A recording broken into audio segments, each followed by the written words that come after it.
Boa tarde, meio-dia e 1 minuto. Começamos agora o programa Simara Heller da sua Camaçari TV e dizendo para vocês que qualquer coisa ligue para nós, 3040 2700. Mas, meus amigos, iniciamos a semana, então, algumas coisas, muita movimentação. Continua tudo aquilo que a gente já sabe. Mensalão, problema do Cachoeira, do caso do Carlinhos Cachoeira, o problema eleitoral e as notícias daqui da cidade também, que nos abalam bastante, quando vêm duas jovens, não é, que foram assassinadas nesse final de semana. E mais, iniciando, você quiser ligar para a gente, torno a dizer, nós temos o número 3040 2700, entre em contato conosco. Meus amigos, INSS antecipa pagamento da primeira parcela do 13º de aposentados. Isso é uma boa, isso revitaliza o comércio, tudo isso é muito bom. E até aqueles idosos mesmos que já vão poder pagar também as suas dívidas, o que seria uma boa. O INSS antecipa o crédito na folha de agosto, a primeira parcela do 13º salário dos aposentados e pensionistas. São mais de 25 milhões de benefícios emitidos relativos à primeira parte do abono, o que representa uma injeção superior a 11 bilhões e 300 milhões de reais. Haja dinheiro. E o Instituto Nacional de Seguro Social também inicia os depósitos da folha de agosto para os segurados que recebem até um salário mínimo e têm cartão com final 1, desconsiderando-se o dígito a partir desta segunda-feira, dia 27. O pagamento, para quem recebe acima do mínimo, começa no dia 3 de setembro. O calendário de pagamentos do mês de agosto segue até o dia 10 de setembro. Os depósitos serão interrompidos no próximo dia 7 de setembro, devido ao feriado da Independência. Os segurados que possuem cartão com final 5 e o final 0 também, terão seus benefícios depositados no dia 10. Bom, para o presidente Lula, mensalão não existe. Ele continua dizendo que não sabe, nem nunca viu. Ele deu uma entrevista que foi publicada na edição deste domingo do jornal americano New York Times. O ex-presidente Luiz Inácio Lula da Silva disse não acreditar na existência do mensalão. Disse assim, textualmente, não acredito que o mensalão existiu. Então, ele diz, está dito, né? Então, conforme a reportagem, vai morrer dizendo. Conforme a reportagem, Lula teria alegado que o governo petista não tinha necessidade de comprar votos porque já havia garantido apoio da maioria do Congresso por meio de alianças políticas. Ô, presidente, aí foi uma tirada, os americanos devem até ter rido disso, porque ele disse que não tinha necessidade de comprar votos porque já tinha garantido o apoio da maioria. Então, como é que ele está achando que sabe qual é, então, o tempo que foi dado isso? Ele não tinha ganho a maioria, de repente a maioria chegou e ele disse que não sabia. Então, ele sabe quanto chegou, desde quando começou a estar distribuindo esse mensalão. Bom, e há mais, alianças políticas são alianças políticas. Se você deixar de abastecer, o rio seca. O rio secando, você não tem água para poder abastecer a usina do seu governo. Aí a coisa se complica. Então o texto contextualiza o escândalo, apontando que mais de 30 políticos, incluindo um dos principais assessores de Lula, são 38, na verdade. O principal deles, José Dirceu, ex-ministro da Casa Civil, né, estaria envolvido em um dos principais escândalos do país ocorrido na era Lula. O New York Times descreve o julgamento do mensalão pelo Supremo Tribunal Federal como um dos mais sérios e difíceis momentos da história de Lula e do PT. Afirma que o escândalo surgiu no ano de 2005 e que a sua análise pelo tribunal apenas em 2012 reflete a lentidão da justiça brasileira. Começou em 5, terminou em 12, a ponto, né, de ter o Delúbio Soares, ele que é que foi o tesoureiro do PT, né, poder estar dizendo que passou o tempo, que agora está livre de tudo, e está podendo dizer que tudo foi ele. Quem pegou dinheiro foi ele, tudo é ele, porque não pode, já prescreveu, ele não pode ser preso. E o jornal americano ressaltou que as denúncias de corrupção surgiram em 2005 e interpretou a demora de 7 anos em julgá-las como reflexo do ritmo lento da justiça brasileira. A palavra mensalão foi traduzida pelo New York Times como um grande subsídio mensal para a compra de votos. Que vergonha, né? Bom, outra coisa que eu queria dizer para vocês aqui, vou até dar um parêntesezinho aqui, para receber uma senhora que chegou aqui no nosso programa, coisa que você também, que está nos vendo, pode fazer muito bem. Pode telefonar para o programa e pode chegar até aqui se tiver alguma coisa para dizer. Nós estamos aqui com a senhora Sônia de Assunção Berges, mãe de Emanuela Berges da Silva, e que veio falar conosco, pedir uma ajuda, um apelo às autoridades. Vamos lá, uma boa tarde, Sônia. Boa tarde, como é que está todo mundo? Eu estou aqui nesse programa para solicitar um apelo em relação à minha filha, que é paciente psiquiátrica e que está morrendo dentro de casa, tanto que, na quinta-feira até o domingo à tarde, eu estava no geral de Camaçari. No Hospital Geral, né? No HGC. No HGC. E é o seguinte, eu estou querendo apelar para as autoridades da saúde, da habitação e a ação social, porque eu tenho uma filha que precisa de tratamento constante, que não está tendo. Eu sou contemplada no Minha Casa Minha Vida e ainda não recebi, devo 4 meses de aluguel. Eu estou com o único rendimento da família, que só sou eu e ela que mora na casa, bloqueado. E qual foi mais o outro assunto? A saúde, habitação e ação social. Então, eu estou querendo que alguém se mobilize, porque eu já estou cansada, esgotada de todos os dias e estar batendo nas portas de todo mundo. Das secretarias. Ela precisa de assistência médica, atendimento médico, com relação a medicamento e psicológico. Psicológico também. Ela tem que ter. O Juliano Moreira encaminhou, quando ela esteve internada, que saiu em janeiro, encaminhou ela para ser atendida pelo CAPS, que teria que ser um atendimento intenso, que seria de segunda a sexta. Pois não. Porque no final de semana não funciona. E você teria que ir a Salvador sempre, ou poderia ser tratada aqui? Aqui, não, eles alegam que não tem transporte, não tem equipe, porque o único CAPS que existe é em Abrantes, onde ela já faz parte do quadro, mas não tem como se locomover daqui para lá e de lá para cá. Ela é uma paciente que pensa que eu sou espírito maligno, não sou a mãe dela, que eu já faleci, porque ela ficou muito tempo em surto psicótico dentro de casa. E nesse surto psicótico, eu morri, eu faleci. Então, eu não posso fazer muito. E ela está debilitada e desnutrida e vegetando em cima de uma cama. Então, e quanto à alimentação? Também é um problema, não é? Ela não se alimenta, porque eu não tenho condições de pagar uma pessoa para fazer isso, e desde quando ela acha que eu sou uma ameaça para ela, ela não aceita de mim ajuda. Ela faz xixi na cama, ela não almoça há 26 anos. 26 anos. Apesar de aparentar ter muito menos. Entendeu? Está debilitada, não é isso? Tá. Então, você precisava... de imediato, medicamento, uma assistência psicológica. O medicamento, até com as andanças, eu já estou conseguindo resolver, entendeu? Eu preciso mesmo de intenso atendimento psicológico para ela. Outra coisa também, que a ação social, junto com a habitação, me ajude, que eu estou contemplada para receber a casa, estou esperando desde o ano passado. E não consegui ainda. Mas por acaso disseram para você qual seria a casa? Já teria dito assim, no prédio tal? Já teria Algaroba 3. Algaroba 3. Que eu preferia até que fosse nos mais perto, que seriam essas casas que estão fechadas aí e precisando de pessoas, tantas pessoas como eu, que estão precisando de moradia e não tem. Você preferia casa em vez de prédio? Casa, por causa do problema da acessibilidade, que a SAMU me dá muita ajuda.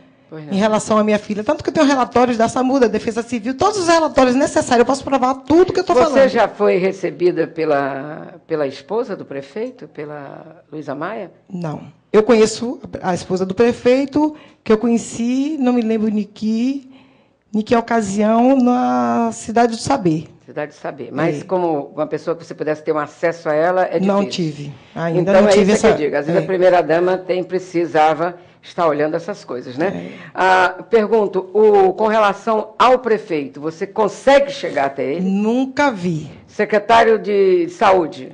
Já, porque eu sou muito insistente e Já cheguei até ele e ele encaminhou o caso para ser resolvido, mas até o momento ainda não foi Mas resolvido. esse, o doutor Vital, você chegou a ele ou foi o anterior? O atual. O atual. É até educado. O anterior, muito distinto, o atual, mas eu também não conhecia antes. Eu só fazia andar de secretaria para secretaria, subia e descia.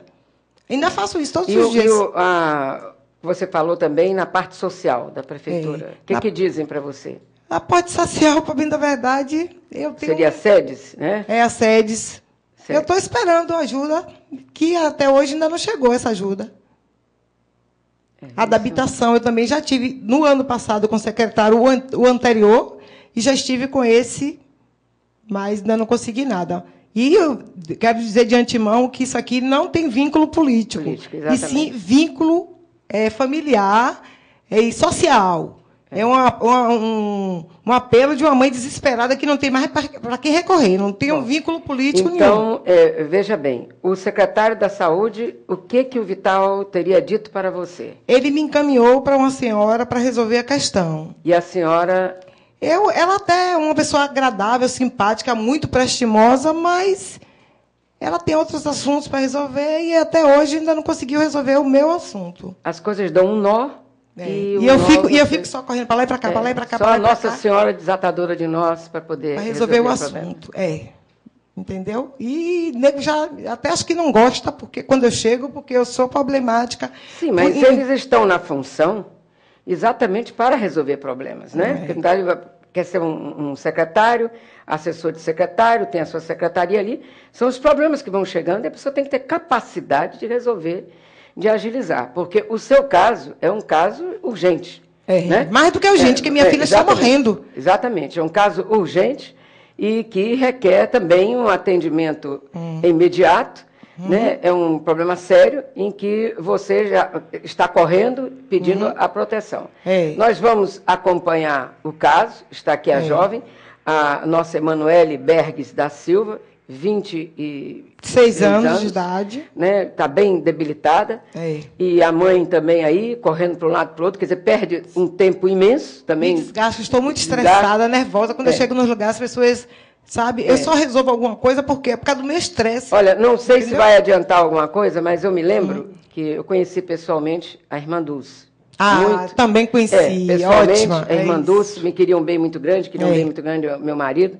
Nós fazemos Teria que existir outras irmãs Dulces, né? Outras irmãs Dulces.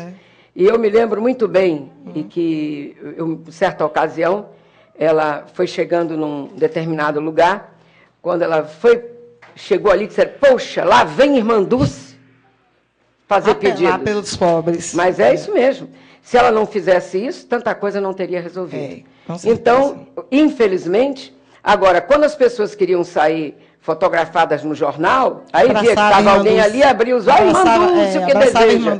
Você entendeu? Então, isto são coisas que acontecem. Então, é aquilo, você está atrás do seu objetivo, que é assistir a sua filha. Que é cuidar e dar o desejado, não, o essencial, que é um direito a ela, saúde, habitação, uma vida digna. Ela está em cima da cama, ela faz xixi, ela fica o tempo todo... Entendeu? Ali sozinha, que era para estar sendo acompanhada, e ela já perdeu a vontade de viver. Então, está aqui um apelo. E para quem possa me ajudar, que entre em contato com o programa, que eles vão ter o número. Algum número de telefone? Poderia deixar no ar? Posso. 8125-0264. 0264. 8125-0264. 8748. 8748 6553. 6553. Aí qualquer coisa, informação... É uma mãe desesperada que está apelando por ajuda. A comunidade, você está pedindo socorro aos poderes públicos. Isso. E a comunidade, você poderia lhe socorrer como? Ajuda de combustível, que alguém pudesse levar sua filha até ajudar ali. Para ajudar quando tiver locomover para algum lugar. Porque ela está num problema que nem no ônibus ela pode descer para ir para Abrantes. Não. A única vez que eu fui com ela para esse CAPES, que só foi marcado um dia por semana, ela fugiu e interditou o trânsito, porque ela invadiu uma Topic. A Topic não pôde fazer mais nenhum serviço, ela se encaixou debaixo do banco, porque ela tem medo de mim, né? E aí foi um caos. É porque você leva para ser socorrida. Ela só pode sair de carro, ela só pode andar de carro. Então, quem puder ajudar, quem tiver forças e meios para que isso venha a ser resolvido, eu suplico por essa ajuda. Tá bem, tá e a certo. senhora e a vocês todos, muito obrigado, viu? Só tenho a agradecer. Eu peço a Deus que você seja atendida, que as coisas possam resolver. Eu confio O muito serviço em Deus, né? social, eu pergunto, falta voluntária social aqui. Isso é lamentável, mas isso era um atendimento de voluntária social. Isso é um atendimento de esposa do prefeito como um trabalho social. Fazendo, não é coisa que se precise nem de secretaria, coisa nenhuma. É esse tipo de atendimento que socorre e que está junto, ligado à família. É trabalho da família, é a parte do prefeito chegando junto com a família. Que Deus... outra paciente que morreu há pouco tempo. Teve, precisando de sangue. A MOBA teve aqui também no nosso programa. Uma outra paciente morreu há pouco tempo, que ela ficava na pista, nua. Eu me lembro que no dia que eu fui no SESMI, eu fiquei sabendo que ela tinha sido enterrada. Porque se ela tivesse uma atenção melhor, ela não teria morrido. Porque não era a primeira vez que isso acontecia. Ela não tinha mãe, depois que a mãe morreu, ela ficou pior. Então, tem que ter um lugar, tem que ter um lugar que a gente possa recorrer e ser assistida. É um trabalho social. É um trabalho social melhor. Trabalho melhor. social, mas infelizmente só se tem coisas boas assim, aquilo que é muito fácil de se fazer. É colocar vários trios elétricos numa festa, botar os sertanejos cantando. Para mim, isso não tem nenhum interesse. Pagou, passou, não tem problema, não ficou outro problema atrás. E não sou eu um caso isolado, não. Isso são ações de governo. Isso são muitas pessoas que passam por essa situação, mas não têm a disposição, que eu sou uma pessoa mais esclarecida, e não tem a disposição de ficar correndo atrás. Que eu conhecia esse programa, que eu atalhei um rapaz na rua, um funcionário dessa emissora, eu atalhei ele na rua e falei, como é que eu faço para expor uma situação, para fazer uma reportagem? Aí ele pegou meu número, entrou em contato comigo e eu estou aqui nesse momento. E nem todas as pessoas têm essa desenvoltura, né? Então, para vocês aí que pode ajudar, que tem os meios na mão, que socorre essas pessoas, que elas precisam realmente de alguém, uma irmã dulce da vida, que possa fazer alguma coisa por ela. Doutor Vital, vamos lá, doutor Vital, vamos lá. Vamos e também na habitação, que me ajudem, porque eu estou 4 meses sem pagar aluguel e estou precisando da moradia. Já são 2 secretarias aí firmes que já poderiam ser resolvidas. Agora, eu não sei o que está faltando para entregar essas casas. O que falta? É porque hoje em dia ninguém invade. Se fosse outras coisas, já estava se invadindo e conseguindo as casas. E eu Mas não quero aqui, de nada forma ilegal. pacífica, eu quero saber por que ainda as casas não foram entregues. O que está faltando? Uma festa retumbante às vésperas de eleições? Não vale. Né? Não vale. Vamos nós. Tá ok. Muito obrigado, minha senhora, pela disposição. Viu? E qualquer coisa, se a senhora puder entrar em contato comigo, também, eu lhe agradeço aqui, muito. Vamos ver e a todos vocês. Tá bem. Vamos lá, meus amigos. Esse é o problema do dia a dia da nossa cidade de Camaçari, sede do polo petroquímico, automotivo, né? Essa potência que é o polo petroquímico e os problemas sendo assim no nosso dia a dia. Bom, meus amigos, o programa, portanto, é o programa nosso, o programa Simara Ellery, da nossa Camaçari TV. A política continua.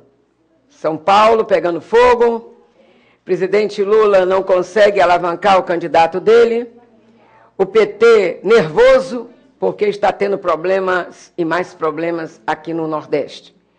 Lula precisa decidir se a presença da Marta Suplicy, a senadora Marta Suplicy, ela que é vice-presidente do Senado, né?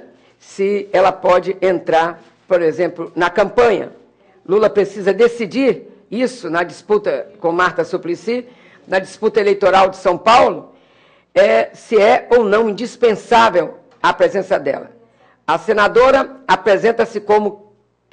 tinha se apresentado como candidata. O ex-presidente da República apressou-se e botou Fernando Haddad no caminho. Colocaram até uma Marta Suplicy muito novinha aí. Ela pediu prévias. Ele não quis conversa. O presidente Lula não quis conversar. Ela apertou o botão e disse, estou fora desta campanha. Ele fez cara de eu me garanto. Me lembrou de um jogo chamado pôquer, que é feita de apostas, né? Ganha-se e perde-se. É um jogo terrível.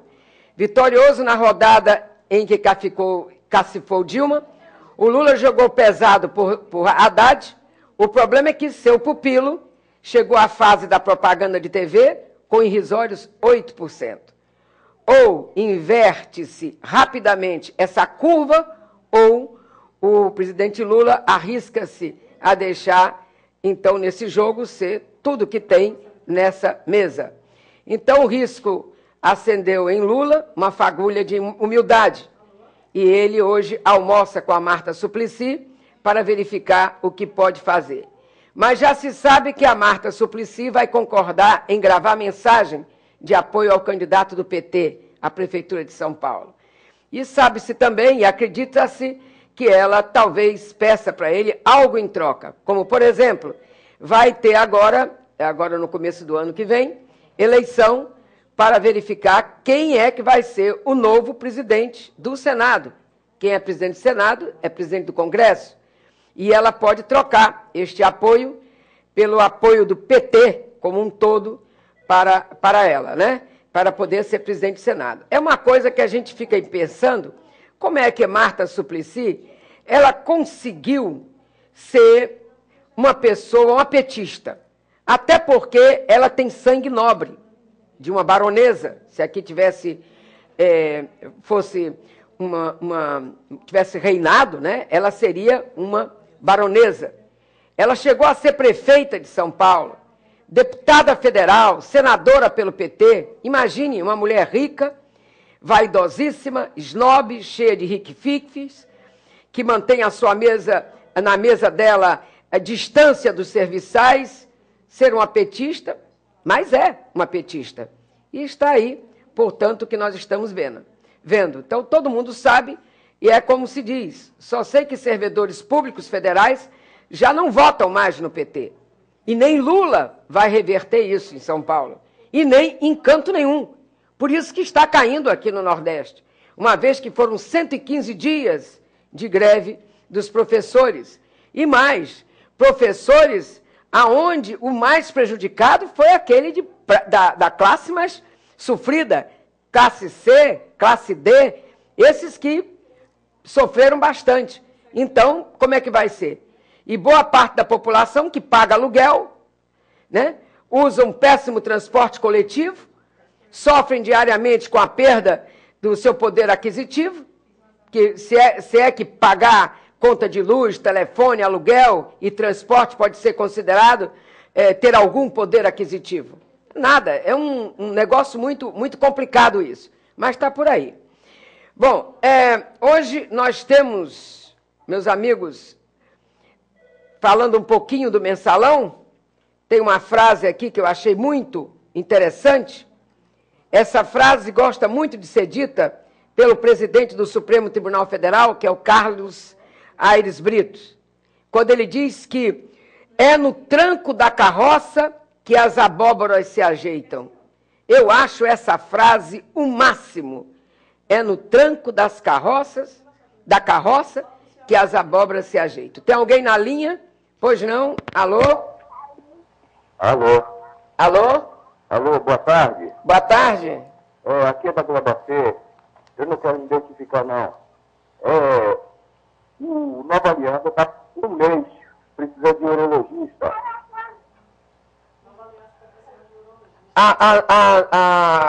Você é da Gleba C, não é isso? Então aí não tem urologista. Não tem Nova Aliança.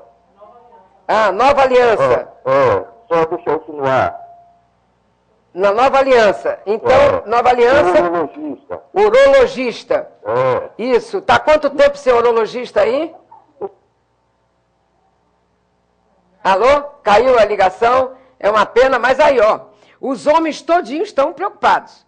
Estão muito preocupados porque aquele negócio de próstata, tem que cuidar muito. Não é só homem, não. E nós, mulheres, temos problema de infecção urinária. Entendeu? Se você não cuidar, vai ter problema no rim. De repente fica lá uma pedra lá num canto que meio complicado, você acaba perdendo o seu rim. Então você tem que ter cuidado.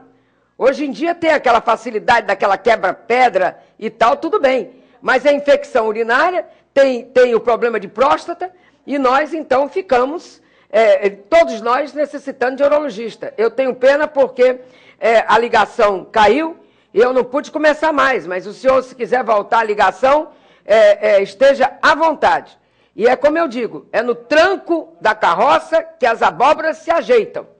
Então, liguem para cá, façam suas queixas, que as coisas vão dando aquele trancozinho e o governo vai se ajeitar. Porque, senão, não vai dar certo de jeito nenhum.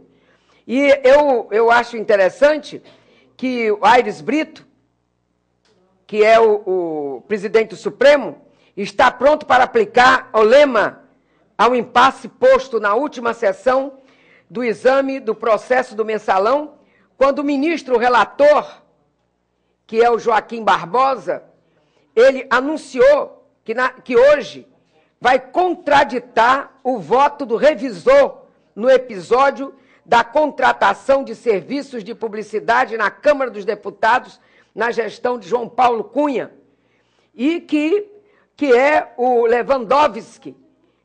O Lewandowski, ele simplesmente, entendeu, facilitou toda a vida do ex-presidente da Câmara Federal, o deputado João Paulo Cunha. Ele como o ministro revisor. Mas, é como diz, ele pediu, olha, se o Joaquim Barbosa, que é o relator, for falar alguma coisa, eu peço a tréplica. Só que diz o presidente do tribunal que a condição de revisor não o põe em posição de igualdade com o relator, que continua com a prerrogativa de conduzir o processo. Então, está ainda tudo na mão do relator. Ao expressar o receio de que o julgamento do mensalão não termine antes do fim do ano, o ministro Marco Aurélio Melo provocou sentimentos antagônicos nos advogados dos réus. A maioria dos advogados é adepta da tese do quanto mais longo for esse processo, esse julgamento, melhor. Mas há detalhes que preocupam parte dos doutores. Um deles recorda que agora, em novembro, vai aposentar-se o presidente Aires Brito, esse que gosta de dizer que no tranco da carroça é que as abóboras se ajeitam. Por quê? Porque em novembro ele vai se aposentar, o atual presidente do Supremo Tribunal Federal, Aires Brito.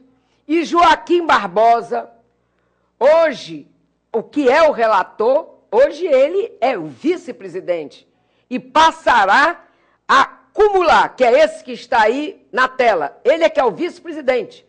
Esse que é o Joaquim Barbosa.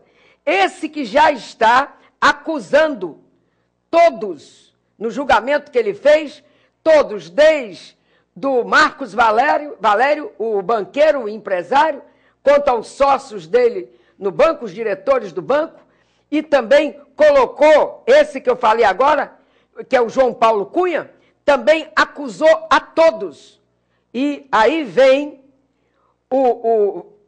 esse Lewandowski, né, que é dizendo todo na sua importância, com aquele viludão assim, naquela capa belíssima no seu ombro, dizendo, colocando o Marcos Valério, pode ficar preso, vai para a cadeia assim, se for o caso, no julgamento, condenando.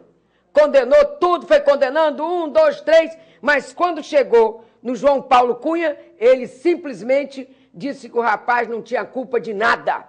Nada, nada, nada, nada. Então, vamos ver. Então, o que eu acho, está aí, é uma coisa que nós vamos ver daqui a pouco. Agora, eu só não gostei, foi quando o Marco Aurélio Melo, o ministro, disse, se agora o ministro Joaquim Barbosa está se achando, quando ele sentar na cadeira de presidente, ele se terá certeza. Se ele está se achando, ele se terá ter certeza. Pois bem, quando ele tiver certeza, essas vergonhas no Supremo, nós não veremos mais, eu acredito. Porque o Joaquim Barbosa foi escolhido por Lula. Lula quis um negro no Supremo Tribunal Federal. E está aí um digno homem, representante do tribunal, foi colocado por Lula, mas se ele acha que o mensalão, aqueles que devem ser julgados, condenados, ele vai e bota ali. Agora, o Lewandowski era vice-diretor lá de uma faculdade, era vice-diretor da Faculdade de Direito, lá de São Paulo, e ele, então, como vice-presidente da Faculdade de São Bernardo do Campo, o Lula, então, pinçou o Lewandowski, Ricardo Lewandowski, e o colocou como ali também ministro do Supremo Tribunal. Eu não creio que ele vá também jogar o nome dele pelas calendas, não. Ele vai ter cuidado com tudo isso, mas vamos ver em que isso vai dar. Agora, meus amigos, passando por Cachoeira, estão pedindo o afastamento de Demóstenes Torres, hein? Aquele senador que foi cassado. Chegou lá, tem 80, ele é lá de Goiás, 80 promotores e procuradores de Goiás, decidiu protocolar no Conselho Nacional do Ministério Público um pedido de afastamento de Demóstenes Torres das funções dele. Depois que teve o mandato de senador cassado, ele retomou a rotina de promotor de justiça em Goiás e os colegas acham que o cargo não orna com a condição de Demóstenes, que ainda responde a processo judicial por seu envolvimento com o bicheiro Carlinhos Cachoeira. A petição dará entrada no CNMP nesta segunda-feira. Pede-se no texto abertura de investigação administrativa contra o ex-senador Demóstenes Torres, suspensão de exercício funcional e afastamento cautelar do ex-senador do cargo. Por ora, o Demóstenes despacha como se nada lhe houvesse sucedido e, entre outros casos, opinou em ações cujos réus são um batedor de carteira e um vendedor de drogas para morador de rua. E veja bem, um sujo julgando um mal lavado. É terrível. Por isso que os seus colegas, né, estão achando que ele está inodoando a procuradoria. Então, estão os procuradores, os promotores e os procuradores. Vamos ver. Bom, outra coisa que nós temos. Homenagem ao Dia do Soldado no 12º Batalhão. Vamos ver o que é isso? Na última sexta-feira, o Dia do Soldado, comemorado em 25 de agosto, foi realizada uma solenidade na área cívica do 12º Batalhão da Polícia Militar. Um evento esquematizado em parceria com a CIP Polo e pelo Tiro de Guerra de Camaçari. O sargento Gutenberg explica que o objetivo da solenidade é incentivar o soldado nas suas atividades diárias. O 12º Batalhão, em comemoração ao Dia do Soldado, ele organizou uma parada cívico-militar,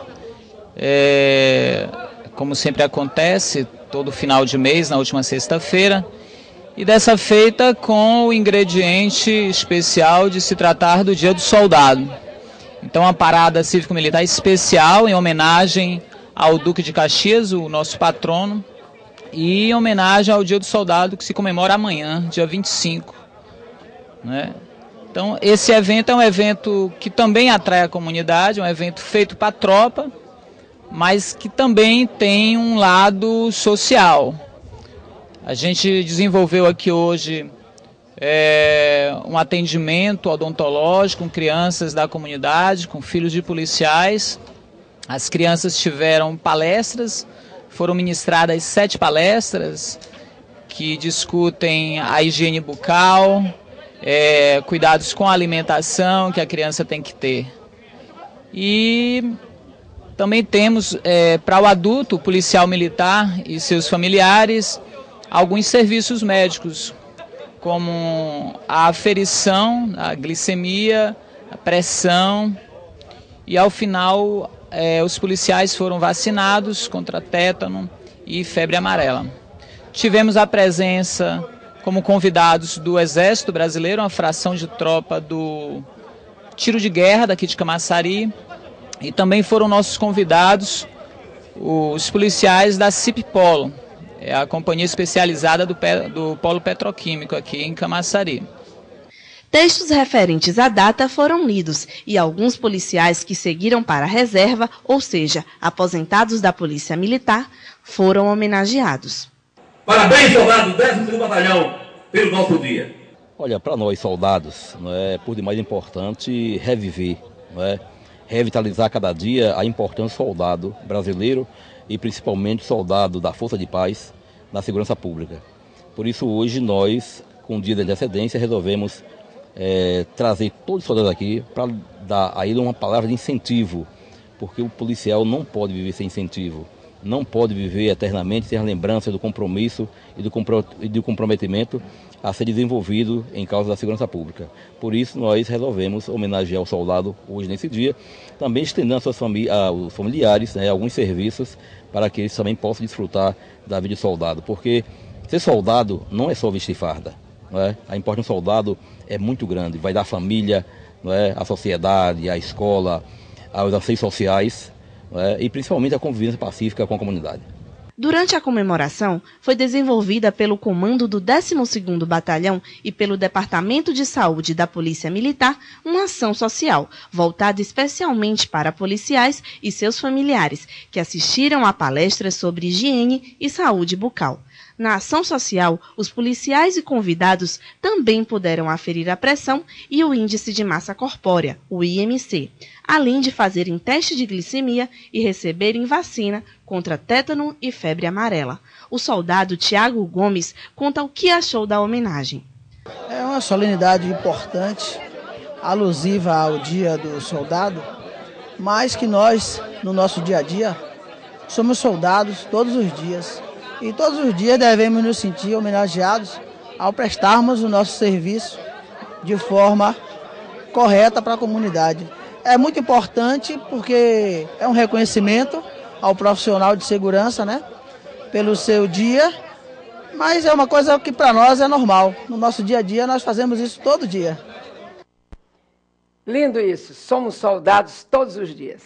Deus abençoe o trabalho dos nossos garbosos soldados. Pois é, falando aí no Caxias, Duque de Caxias, grande Duque de Caxias, É o patrono do Exército Nacional, dito soldado, nosso soldado. Mas, meus amigos, lamentável o que ocorreu agora nesses dias aqui em Camaçari. É triste isso, A lembrança mais viva que o soldador Jorge de Jesus, de 45 anos, tem da filha Mayra Dias de Jesus, de 23 anos, foi do último Dia dos Pais, quando comemoraram a data com um churrasco em Dias d'Ávila, que fica aqui no nosso município vizinho. Nesse domingo, Dia dos Pais, ele foi apresentado à namorada da filha, Laís Fernanda dos Santos, 25 anos. O que ele não sabia é que menos de 15 dias depois receberia a notícia do assassinato das duas em Camaçari. E no final da noite de sexta-feira, Mayra e Fernanda voltavam do camelódromo da cidade, onde trabalhavam, quando dois homens passaram em uma moto, atiraram contra elas na rua Manuel Mercedes. Fernanda foi atingida por 2 tiros no tórax e mais um na cabeça. E Mayra recebeu um tiro na cabeça. Ambas morreram no local. Elas estavam felizes, como diz o soldador Jorge de Jesus. Minha filha já tinha conversado comigo sobre o relacionamento. E, segundo ele, tanto Mayra quanto Fernanda já haviam tido relacionamentos heterossexuais e se conheceram no camelódromo. Lá, passaram a trabalhar juntas, vendendo DVDs e brinquedos. Há cerca de 2 meses, as jovens passaram a viver juntas no imóvel atrás da casa da família de Fernanda, no bairro do Ficam, em Camaçari. E no Dia dos Pais, Jorge chegou a falar com o pai de Fernanda por telefone. Mas, segundo vizinhos e familiares das vítimas, o relacionamento incomodava um ex-namorado de Fernanda, segundo o jornal Correio, que não aceitava o fim do relacionamento. Parece que foi um crime por vingança, comenta o pai de Mayra. Ele se baseia num fato ocorrido na véspera do crime. Disse que as meninas receberam ameaças por celular durante toda a quinta-feira.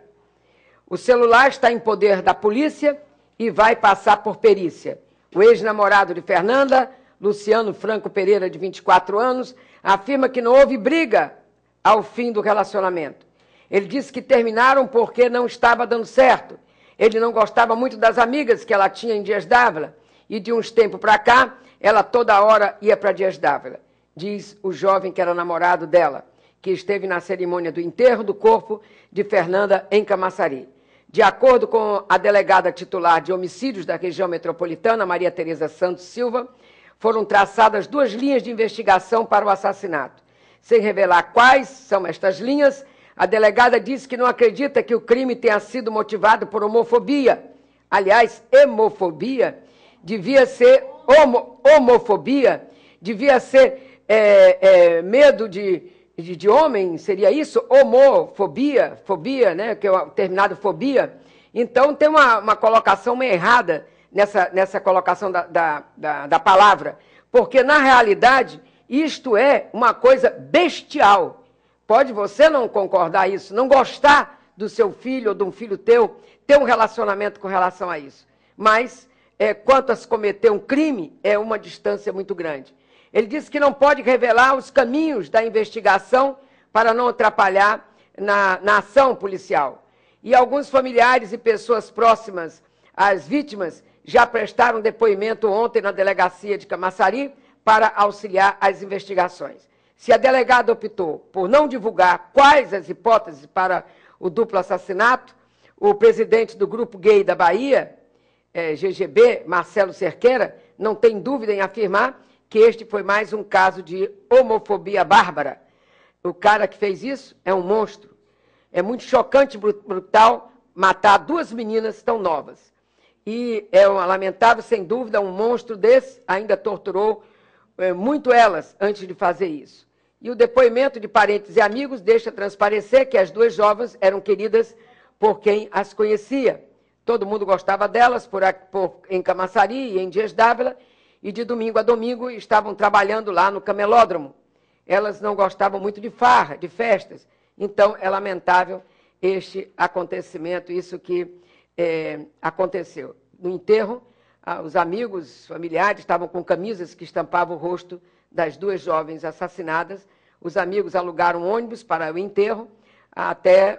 As pessoas até agora estão ressentidas com o acontecimento. Infelizmente, nós estamos vendo já o 2º caso que nós vemos por aí. E para encerrar, infelizmente eu tenho que dizer isso, Anderson de Santana Sampaio, de 37 anos, conhecido como Anderson do Juizado, candidato a vereador pelo PHS na cidade de Pojuca, a cerca de 60 quilômetros da capital, candidato a vereador, foi assassinado a tiros na noite de sábado, por volta das 7 horas da noite, na frente da mulher, da filha, quando fazia panfletagem na sua campanha na rua Alfredo Leite, no bairro de Xangri-Lá, segundo informou a polícia. Além da mulher e da filha, amigos, correligionários e moradores do local presenciaram um crime que, de acordo com relatos de testemunhas, tem sido praticado por 2 homens em uma moto.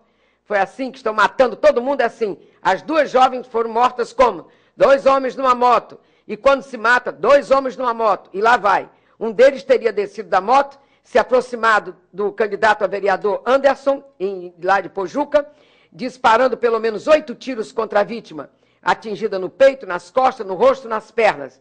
Anderson teria morrido na hora. A polícia diz já ter identificado os autores dos tiros, que fugiram logo após dispararem contra o candidato, mas não revelou seus nomes sob a justificativa de que isso atrapalharia as investigações. A polícia, que não descarta a hipótese de execução, embora não saiba ainda o que teria motivado o crime. Anderson, do Juizado, tinha como plataforma política a defesa por mais segurança e paz. O sepultamento do corpo do político ocorreu na tarde deste domingo, às 5 horas da tarde, no cemitério Bosque da Paz, em Salvador.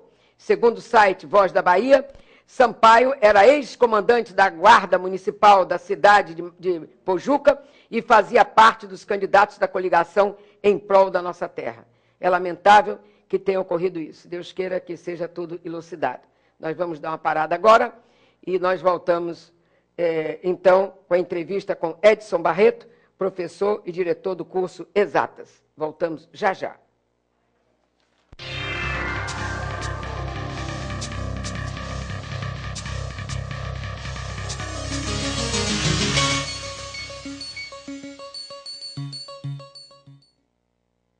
Sua casa vai ficar muito mais bonita com a promoção de artigos de cama, mesa e banho na Enxovais Bahia. Capas de sofá a partir de R$ 28,90. Edredom casal a partir de R$ 45,90. Capa para almofada a partir de R$ 2,99. Jogo de banheiro com 3 peças a partir de R$ 8,90. Cortina a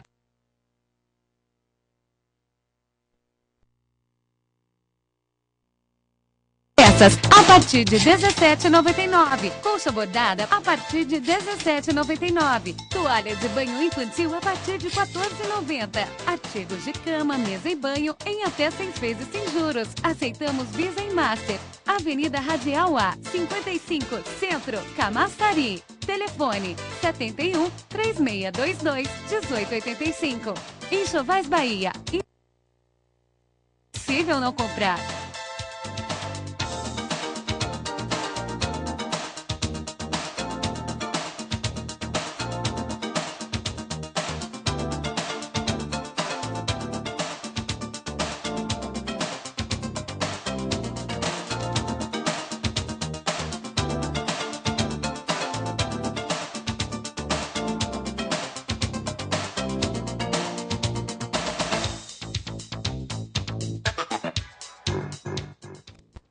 Multisupermercado, onde qualidade e atendimento já é tradição.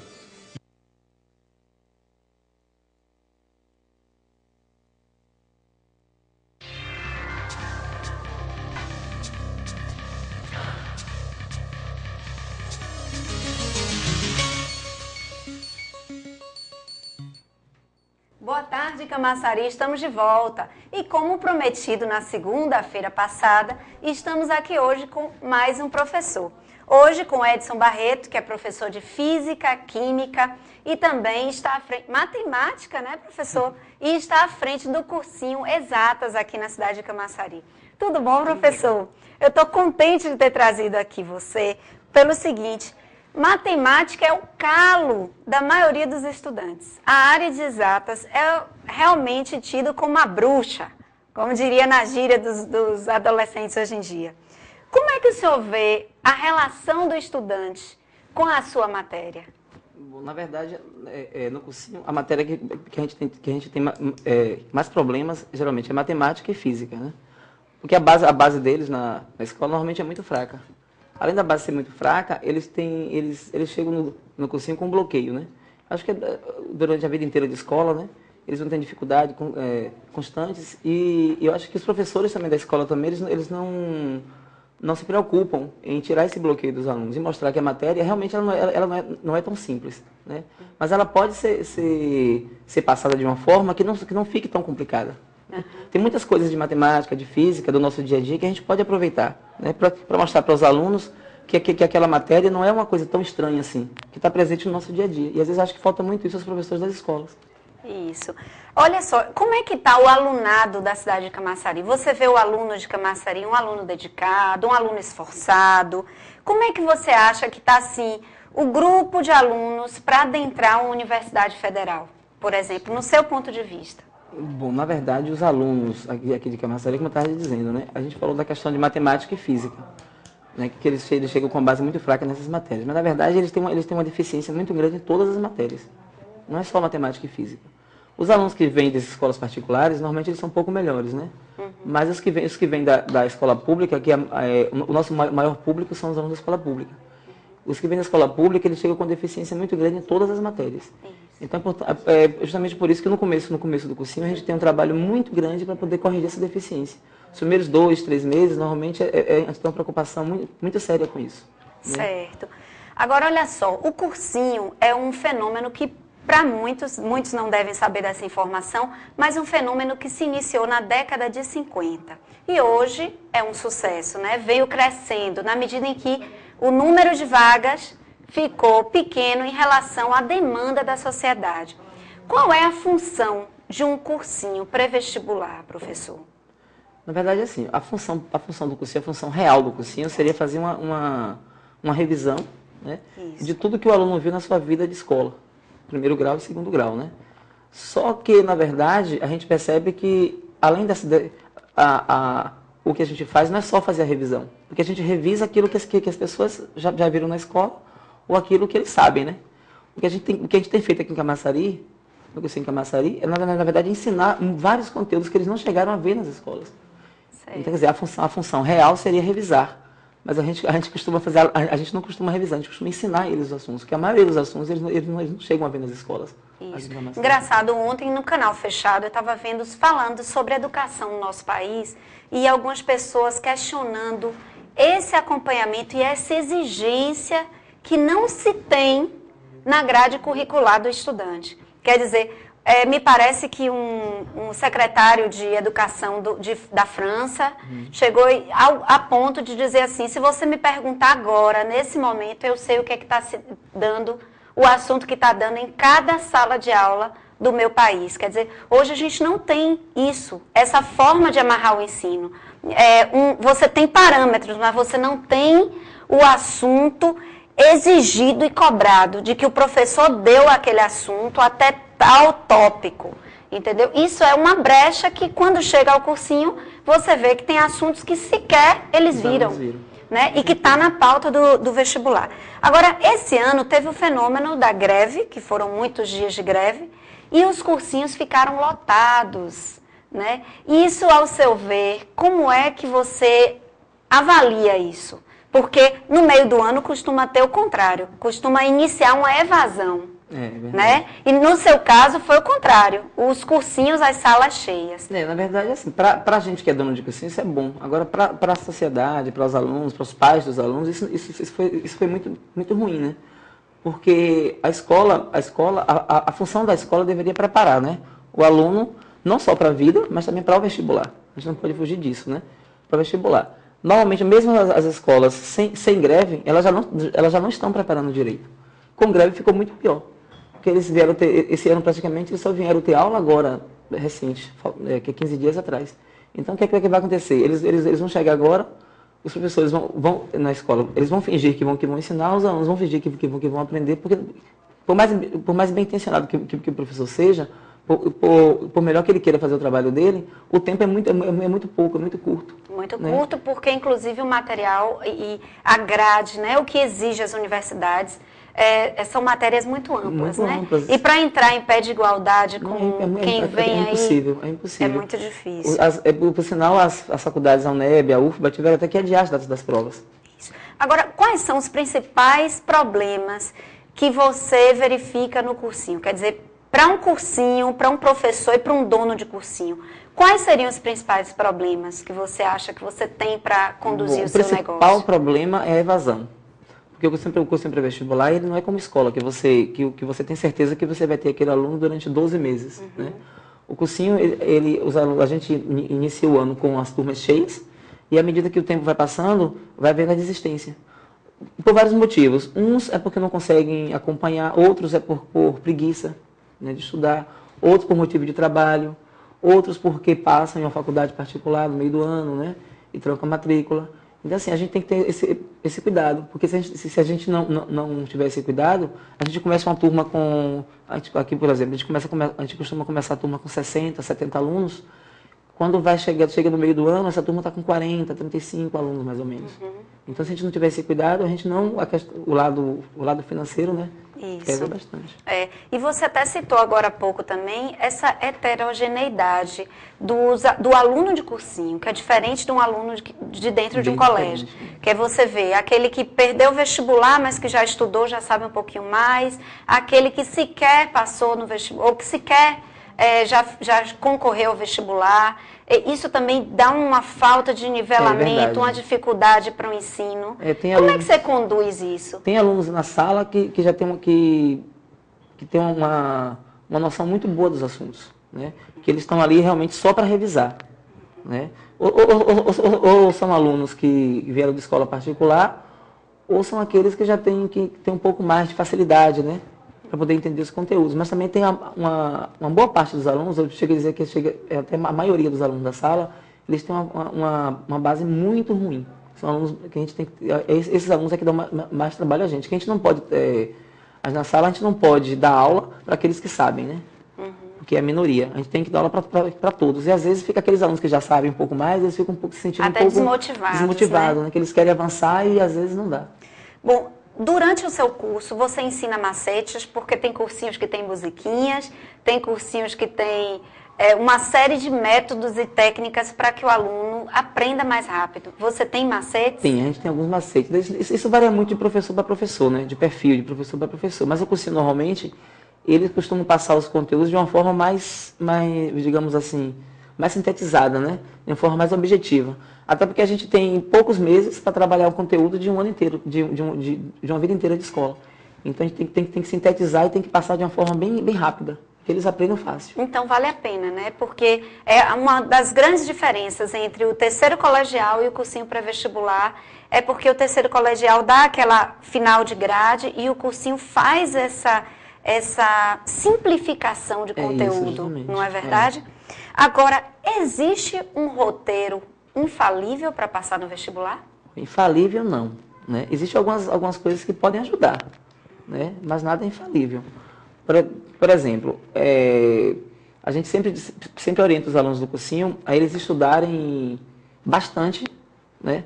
Estudarem bastante o ano inteiro, mas dentro do seu limite, né? Porque às vezes muitos deles acham que a quantidade de horas que eles estudam é que conta. Na verdade, não é a quantidade de horas, a qualidade. A qualidade que ele aproveita aquelas horas de estudo. Às vezes um aluno estuda meia hora e aprende muito mais do que um outro aluno que estuda 4 horas, por exemplo, né? Eu acho que ele deve tomar um cuidado assim. Enquanto ele está em casa estudando, sentado lá com o livro, e está sentindo prazer e está aprendendo, está valendo a pena. A partir do momento que ele está estudando e que ele começa a sentir dor de cabeça, cãibra, aquela vontade de ir para a internet, aquela vontade de ligar a televisão, é o momento dele parar. Ele para, dá um tempinho, bebe uma água, faz um lanche, dá uns 10 minutos e volta. Se mesmo assim ele continuar não gostando do que ele está fazendo, ele para e recomeça no outro dia. Porque senão ele vai se sentir desmotivado. Perder noite adianta? Não adianta, né? Porque isso aí é um mito, né? Tomar guaraná, dormir até para aguentar até mais tarde. Não, nada disso, isso é um mito, nada né? disso funciona, isso é mito. E como estudar a matéria de exatas?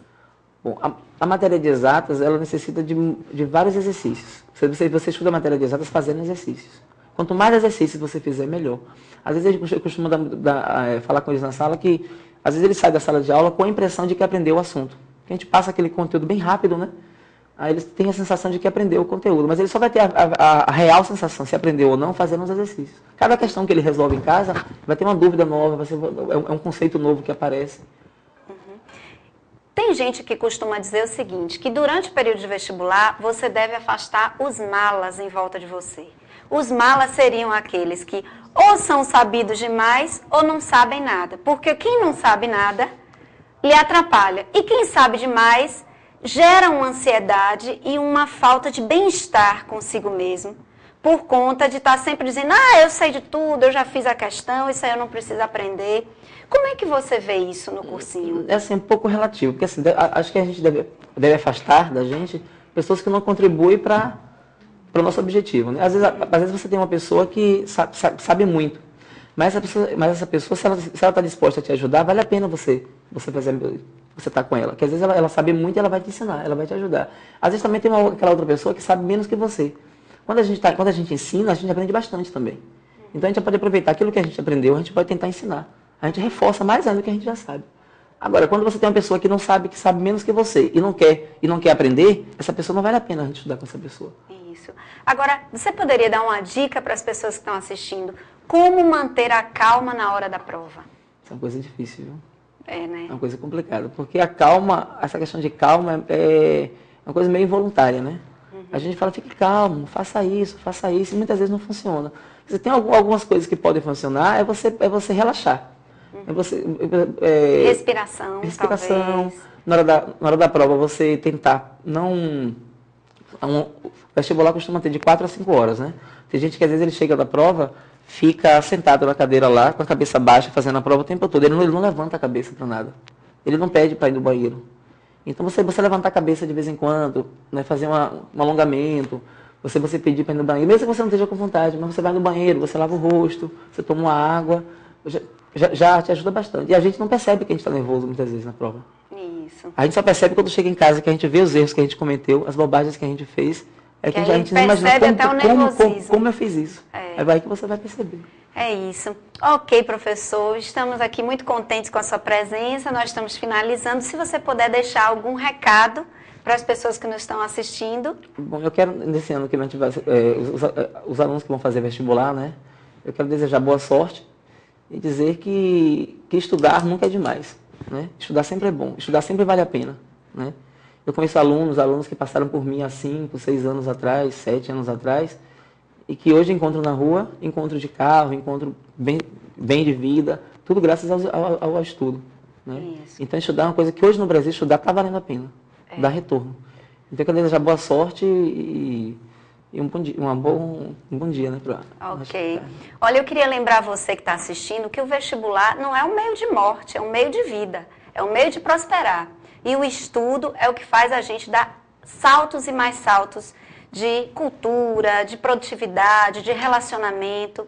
Então vamos lá, vamos estudar e vamos passar por essa barreira, mas com tranquilidade. Até o próximo programa e eu te vejo por aqui, no canal 33.